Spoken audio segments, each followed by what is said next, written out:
Kilala niyo ba si Saint Maximilian Kolbe? Si Saint Maximilian Kolbe ay isang Franciscan friar. Siya ay kinulong sa German death camp at doon ay pinag-forced labor sila.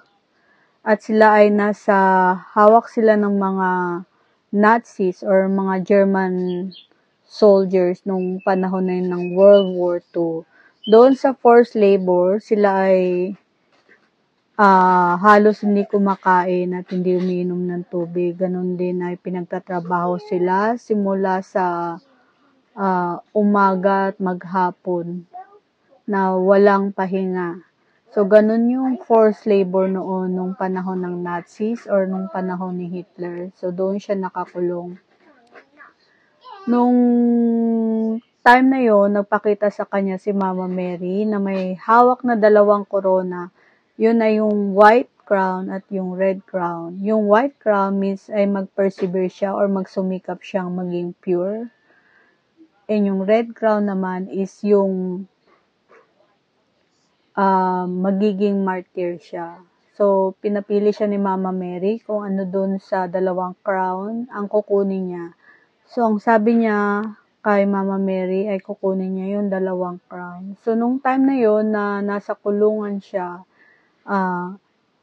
yung mga soldiers, pinalabas sila sa labas ng kulungan at para pagpilian kung sino yung ilalagay sa detention cell para mamatay. So, ang pinagkaiba nung kulungan ng pinag-forced labor tsaka nung detention cells, yung detention cell, hindi na sila lalabas doon at mapapatay na sila doon sa gutom. Tapos ito namang kulungan para sa mga forced labor, halos mas marami silang taong nandoon. Tapos doon sila, kahit papano, kumakain sila ng konti, pero halos wala din kinakain kasi syempre konti lang din yung binibigay, ang dami-dami nila doon sa isang pinakakulungan ng pinagpo-forced labor.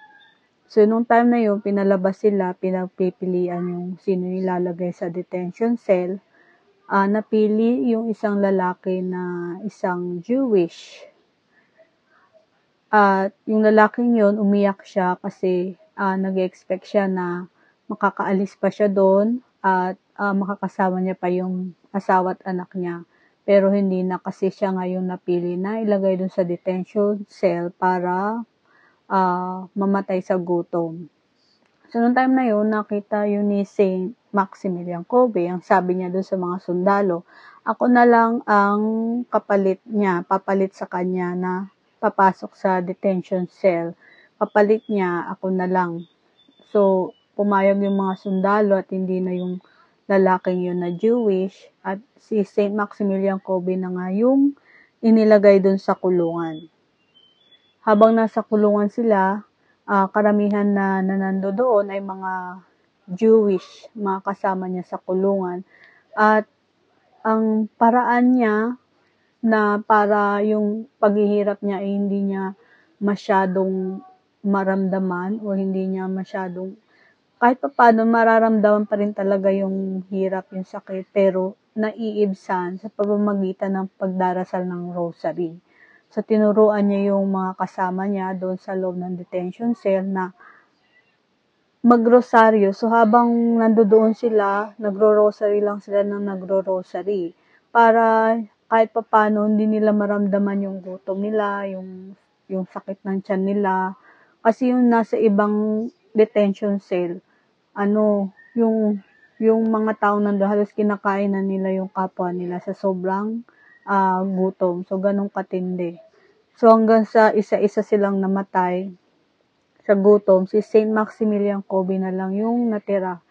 At tinurukan siya ng carbolic acid sa katawan niya para talagang manghina siya at mamatay na.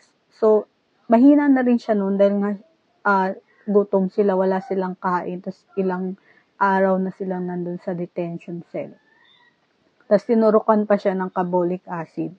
Tapos nung time na yun, itinapon na yung katawan niya dun sa apoy para sunugin.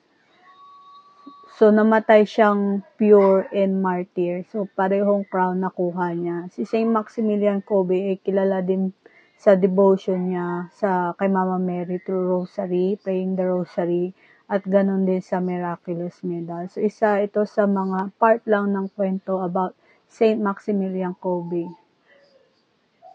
So, pwede tayong humingi ng prayers kay Saint Maximilian Kolbe kung nahihirapan tayo magdasal ng rosaryo kasi marami sa mga tao ngayon na hindi nila halos madasal or kahit isang mystery lang, minsan hirap pa silang dasalin, na kung talagang gusto mo magdasal ng rosary, pinipigilan tayo ng mga demonyo na magdasal nito dahil ito yung panlaban natin to sa kanila, panlaban sa tentasyon, sa kasalanan, at nakakasalba din ng kapwa natin, pati ng sarili natin sa impyerno. Kasi ang sabi nga ni Mama Mary, maraming napunta sa impyerno dahil walang nagdadasal sa kanila, para sa kanila. So, ito pinipigilan talaga ng demonyo to. So, pwede natin hingin yung intercession ni Saint Maximilian Kolbe na bigyan tayo ng strength, ng perseverance na kagaya niya na magdasal ng rosary, ng courage na magdasal ng rosary na at least once a day, madasal natin ito. Kasi yun lang naman yung hiningi sa atin ng ating ina na si Mama Mary, na at least once a day, madasal natin yung rosary. So, Saint Maximilian Kolbe, pray for us.